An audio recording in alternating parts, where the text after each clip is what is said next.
everyone, welcome to another episode of Blade and Board. My name's Kate Marfione, and I'm here today to cook for you guys a ratatouille. I can't wait to show you guys how to make this beautiful dish. Let's get to it.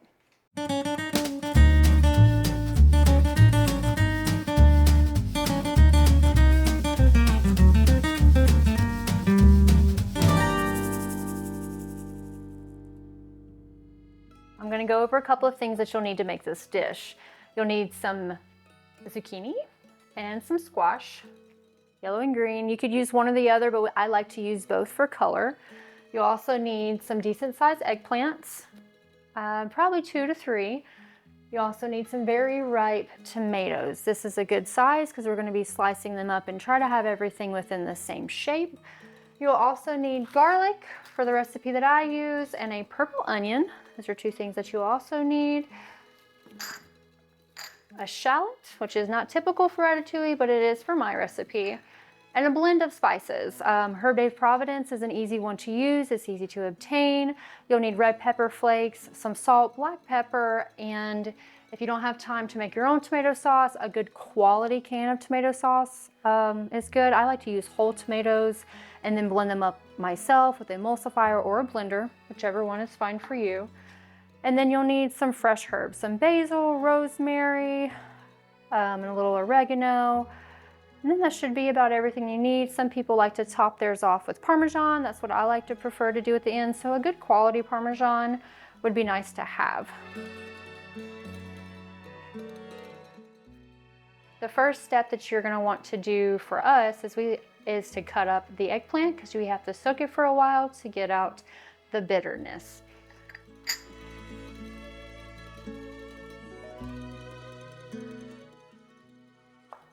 The knife that I'm using is our larger size of the santuku. It's one that I prefer to use for larger sized vegetables. This dish typically uses a smaller size eggplant, but of course, you know, it's not something that we typically have available. So I like to cut it in half and then do it in quarters and try to keep the lengths the same.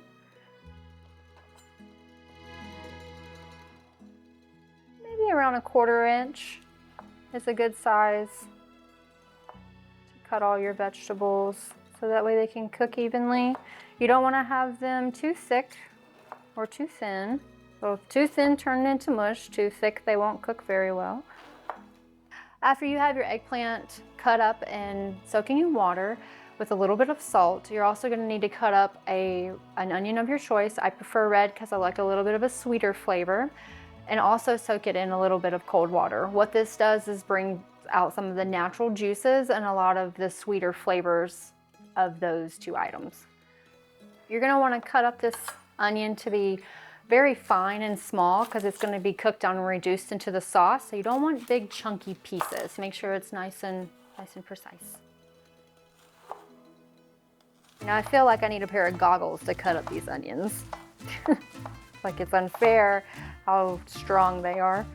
So if you see me crying in this video, it's not because I'm sad, it's the onions. Okay, you're gonna take these finely chopped red onions into a bowl and soak them in water for about, I don't know, maybe 20 minutes. It's just to get some of that bitterness out and bring out some of that sweet flavor. You don't have to be perfect because they will be cooked down and softened. And then you can move on to the garlic and the shallot.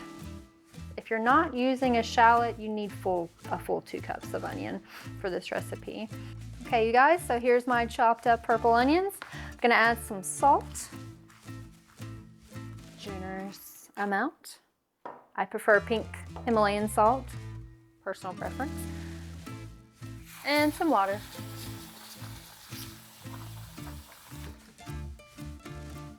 Next thing I'm gonna do is I'm gonna cut up this shallot. I probably will only need about half of it for this recipe. I'm gonna switch over to the smaller santuku, this little guy.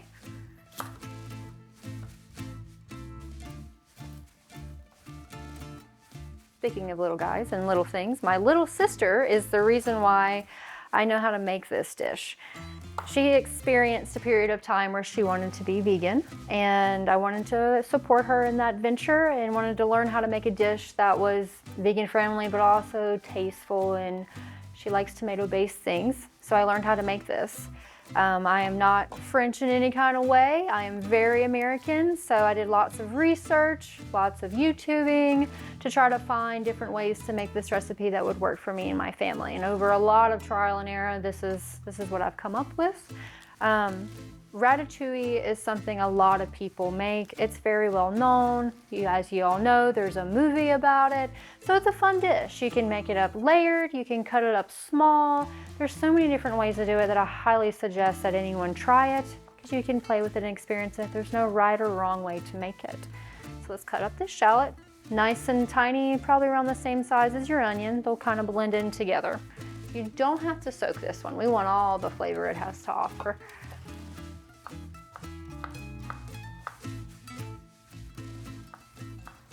Next thing I'm gonna do is I'm gonna take care of this garlic, since we have our shallots nice and tiny, ready to go. I feel like garlic is my favorite thing to put in everything and anything. The way that I like to peel garlic is I like to cut off the nub and then put a little bit of pressure on top with the blade to help release the skin. For me, it's the easiest way to get it off. Just like that, makes it super easy to peel. You'll want to peel all of your garlic and then mince it up nice and fine. In total, you'll need about 5 medium sizes of garlic. It's about this size is a good size. So then if they're smaller, you'll probably have to add a few.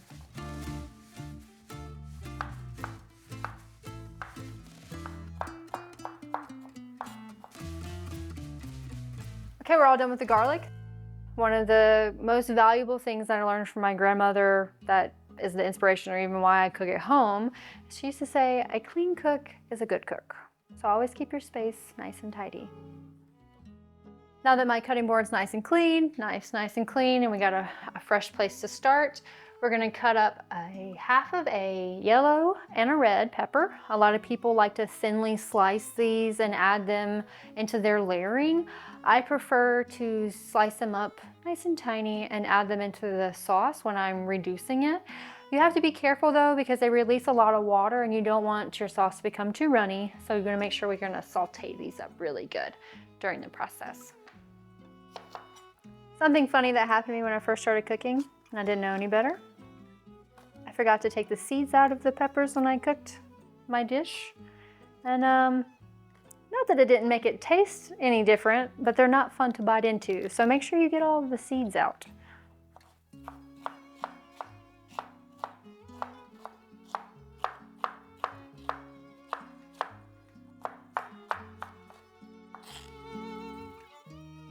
Something that I want to mention is that lavender is something that's used in this dish. It's inside of Herb de Providence. It really helps balance out for me a lot of savory notes and to kind of balance out some of the bitterness that sometimes vegetable gives. I highly recommend trying it and experiencing it in some of your like red-based sauces to kind of elevate the flavor a little bit.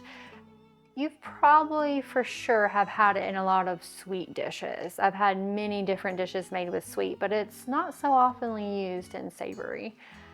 I'm gonna put these peppers to the side and then we're going to start our sauce.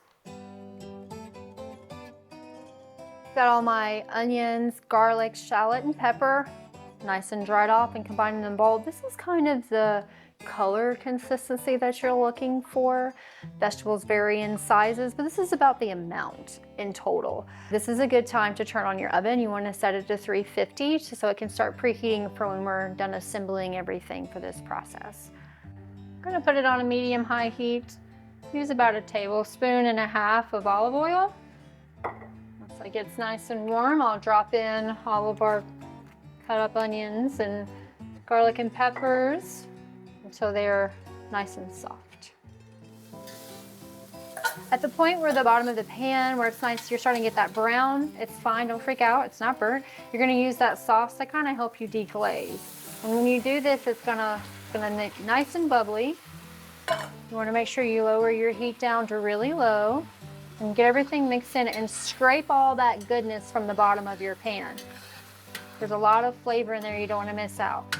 Not burnt, not black, but like the dark brown, almost black colors is what you're looking for. And this is gonna sit and simmer until it thickens. It will almost become half the amount that you have in there. I used about 2.5 to 3 cups of the tomato sauce that I made. And then you just let it soak. Okay, now that you're waiting on your sauce to reduce, don't forget to stir it periodically. You're gonna take those eggplants that's been soaking in water, you wanna lay them out on a paper towel, and go ahead and do that. While we're talking about eggplants and getting them all nice and dry, you also wanna make sure your herbs are cleaned and washed and dried as well, because that's what you're gonna be doing next. I have them prepared. I've been cooking out of survival, like most of us in life, for a very long time. But one of the main reasons why I still enjoy cooking is it's a love language for me. I feel like as a woman or a man, but mostly as for women, it's something that we can do to take, I'm married, that your husband provides for you and then you multiply it. I feel it's very important in life to anything that you're given or you receive is to learn how to multiply it, whether it be like growing your own food or simply as buying it and cooking it and preparing it for the people that you care about. Food and cooking in my family is extremely special. My daughter has been at many sinks with us to prepare many meals. One of her favorite things to do is to take the leaves off of the parsley very precisely, and she does a pretty good job, so I feel like we have another chef in the family. I commend everyone to cook together as a family if you can, not just eat together, but spend time in the kitchen together. There's a lot of special moments that can be had. So let your eggplant all be laid out and get it nice patted dry, and then we'll move on to starting on chopping up these herbs. Gonna get into these, so we need to put this into that sauce before it gets completely done. I don't like to put it at the very start when I first put in the puree with the cooked vegetables, because sometimes they get overcooked because it will go into the oven and cook some more. So I like to do them when it's almost completely condensed, so it still absorbs some of that flavor, but it can really truly finish cooking in the end. So we're gonna cut up these herbs, and we probably need about 1 tablespoon to 2 tablespoons of each kind, with the rosemary, the basil, and the oregano, and a tiny bit of thyme, because we only have a little bit of time. You don't want any stems in your sauce. They are very bitter. So make sure you remove any stems from the basil, the rosemary, the thyme, the oregano. You only want the leaves. One of my most earliest memories from cooking is with my grandmother in her kitchen for Sunday dinner. It's something we used to do growing up. Every Sunday we would go to church, and then after we'd go to her house and she would cook a feast. And as I got older, I started, wanting to help her. So a lot of the things that I learned is from being in her kitchen on Sundays. And then she also told me, if you're gonna eat my food, you're gonna help me clean up. So she also taught me how to clean up as well, and making sure we kept everything nice and tidy. Those are some of the funniest, fondest memories that I have with my grandmother. And I enjoy looking back on those memories every time that I start a new dish or create a dish. Can't forget to stir the sauce. Don't forget about it while you're cutting up all the other stuff. It will burn on the bottom. Now that you have all your herbs minced and you have everything ready to go, you're gonna add in your fresh herbs. You're also gonna add in your Herb de Providence. I added a little extra lavender to mine. Always check the label and make sure that it has lavender inside of it. It really makes a huge difference. And if it doesn't, add it. And a little bit of red pepper. To taste, at this point, I only add a little bit of black pepper and a little bit of salt, and then I add more throughout the dish.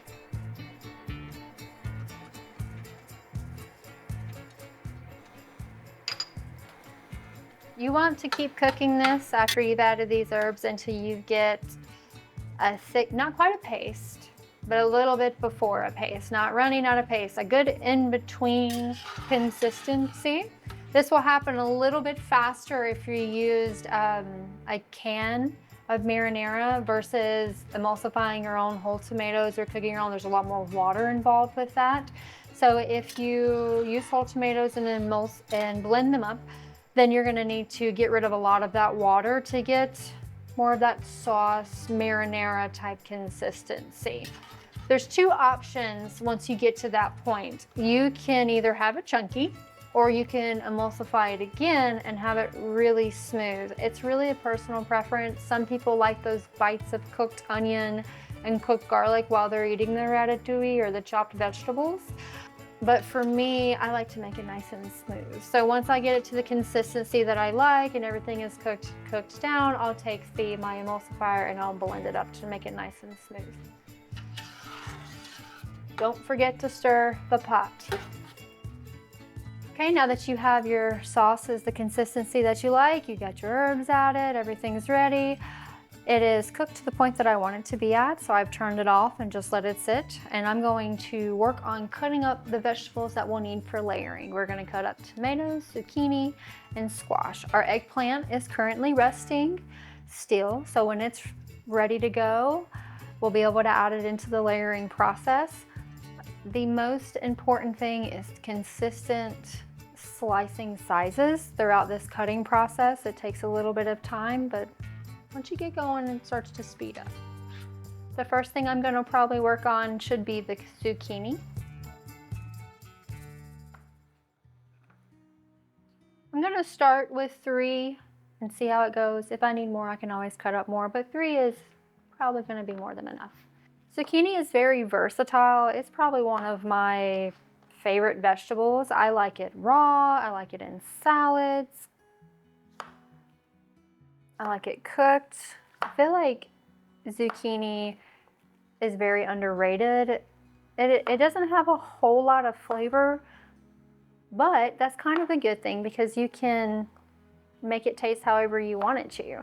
You can do so many things with zucchini. And it's quite a firm vegetable, so it holds up pretty well in a lot of dishes that I like to make. A lot of my chopped salads require zucchini. We have all the zucchini sliced up. This is about the thickness that we're looking for. We're going to continue on to our squash and then start working on our layering process. A little tip that I recently learned is when you're cutting up vegetables that you need to be all the same size, you'll find that often it will stick to the end of your blade. So instead of wiping it off, when you cut it, when you go back down to your next slice, measure up with the piece that's stuck to the blade and then slice through. And then it'll help you get more of a consistency through cutting. And as you go, they'll just kind of fall off. In my case, they like to roll away. Now that the squash is all finished, I used about 2 squash in total to cut up. I like to start lining up these vegetables side by side on my cutting board. It'll help me understand where I'm at as far as having enough to start doing the layering process. Next, we're going to move on to the tomatoes. The tomatoes get a little bit messy, of course, so you might want to move your tomatoes to a different cutting board and have your zucchini and squash over to the side just for reference for how thick you're cutting your tomatoes. Getting ready to start cutting the tomatoes, make sure you cut off this part. You don't want that, of course. But when you cut them, you want to make sure your tomatoes are firm. You don't want smushy tomatoes. So the closer to being ripe, the better. This one's a good example of a really good ripe tomato. It's nice and firm. It's not too overly juicy. We like a juicy tomato, but not overly juicy and smushy. And I like to add them to this board as I'm cutting to kind of help myself see what I've got going on.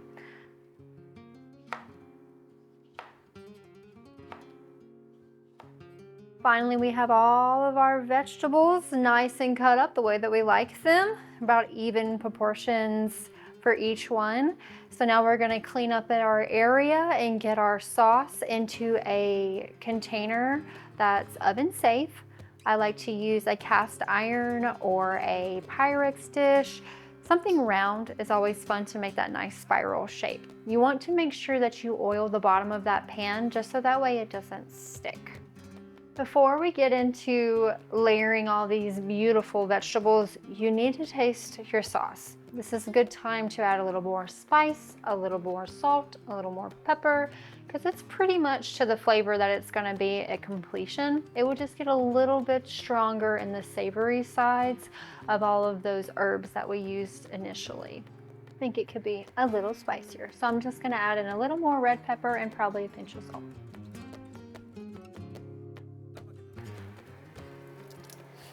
Okay guys, I've taken the sauce that we made and I put it in my chosen pan. I like to use this Le Creuset pan. It's a good shape and size. It also comes with a lid, which is nice because a part of the cooking process you need to cover it. So now what we're going to do is we're going to start layering. I like to make sure the tomatoes are between the zucchini and the squash because they're a little more dense than the eggplant. Kind of this situation. I like to try to match up the sizes the best we can, but not all vegetables create equally. And then an eggplant. And you want to repeat this color process, yellow, red, green, purple, all the way out throughout your layering process. You can be fun with it, you can be messy with it, you can be sloppy. I like to make it as pretty as I can because we did all this hard work, I might as well make it pretty. Thinking about layering this dish, one of the funniest moments I had cooking was with my aunt when I was little. She was making a red velvet cake. It was one of the first memories that I had with her in the kitchen. And we were in there playing around and I told her, it's like, turn the mixer on high. She says, no, it's gonna make a disaster. And then, as the kid I was like, come on, turn it on high. Sure enough, as my great aunt to be so funny, she turned it on high and I really feel like she underestimated the mess that it would make. There was red velvet cake mix all over our kitchen. I never laughed so hard in my life, and that's probably one of the most fond memories that I have with her when I was a kid. I feel like cooking for me is attached to a lot of bonding memories throughout my childhood and my adulthood.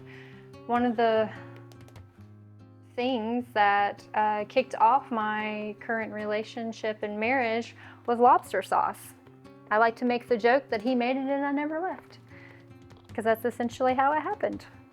And it's still one of my most favorite dishes that he makes today.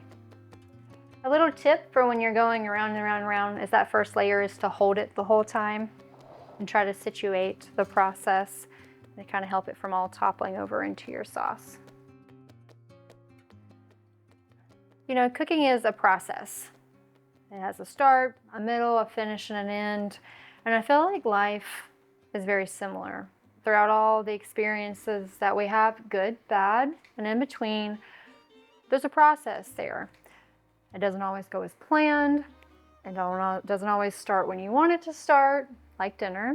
And it doesn't always end or begin when you want it to. I feel like cooking is a really good staple to keep in the back of your mind that life is unpredictable, and sometimes cooking can be too. No matter how well you follow the recipe, no matter what you remember, things can happen. And so cooking really helps remind me that there's a lot of freedom in life and things don't have to be perfect. The only thing with cooking, I feel like cooking is more of an art versus a science. I feel like baking, there's a lot of science in the initial of baking, but cooking, it's more of adapting and flavor tasting, using the best of what you have for what you have access to, no matter where you live in the world. So like cooking is a really good thing to really bring you back to reality and to take time using your hands to just enjoy life in many different ways that it offers. The biggest takeaway from cooking is really understanding that the value of time. You don't have a lot of time. Time is valuable. So spending time doing something that you love and that you care about and that you cater to, that brings you joy, I feel is super important. And for me, that's cooking. Cooking for my family, for myself, for my friends, being able to share that language of love is super important to me and near and dear to my heart. I also feel for people in relationships, I always like to say that a way to a man's heart is through his stomach. Gonna halfway through this layering process. We're getting there slowly but surely. When you get to the middle, you might have to start using your finger to do a little bit of curve, and I'll show you how to do that. You know, food is not just a means to an end. You know, we often get caught up in buying things for people and the amount and what they want and what they don't like. I feel like people genuinely appreciate the thoughtful nature of going out of your way to see what kind of foods they like and then putting in the time into effort into cooking something for them. I feel like there's a value in that. One of my go-to I'm sorry dishes is actually something sweet. It's blueberry muffins. It's a special thing for me. I make it very rarely. It's just for like an I'm sorry, it's for an I love you, it's I'm thinking about you. It's my sympathetic, feel good, loving type dish. Something else that I often like to bake for someone who's near and dear to my heart for a level of appreciation is blueberry pie.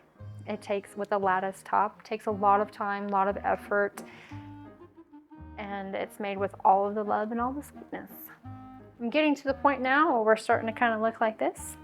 And it looks a little pretty, a little not pretty. You can adjust it once you get to this point. Once you get it to where you like it, just kind of push down on the vegetables to kind of get them nice and into that sauce. So the sauce is coming up to where there's only about a fourth or even a little less than that of the vegetables sticking out of the top. I'm gonna work on this for a few more minutes and then we'll stick it in the oven. Okay, so now I've got this to a point that's good for me, to the point of my liking. We're gonna take a little bit of salt, a little sprinkling on the top.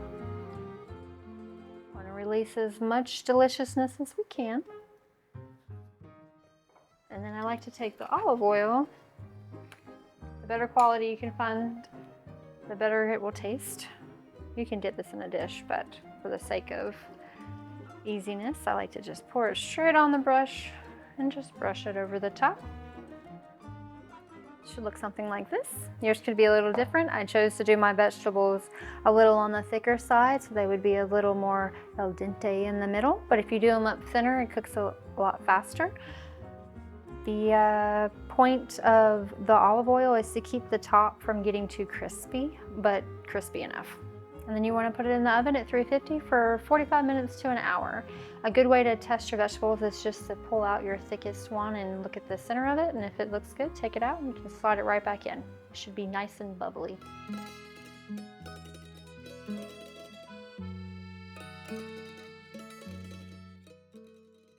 Here it is, everyone. Here's our ratatouille. I hope you guys enjoyed making this dish with me, and it's very delicious. We're gonna cut this thing up and have a good taste.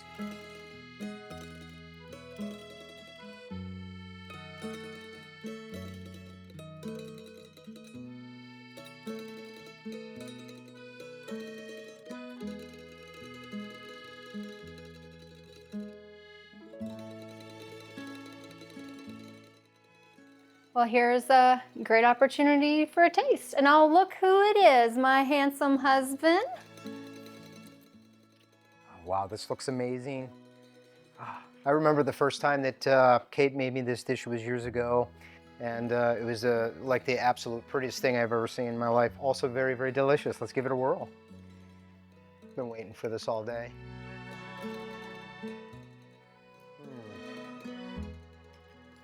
That's absolutely outstanding. I hope you've enjoyed this episode of Blade and Board, and thank you, honey, so much for the ratatouille today. Can't wait to see you next time. Absolutely, thank you.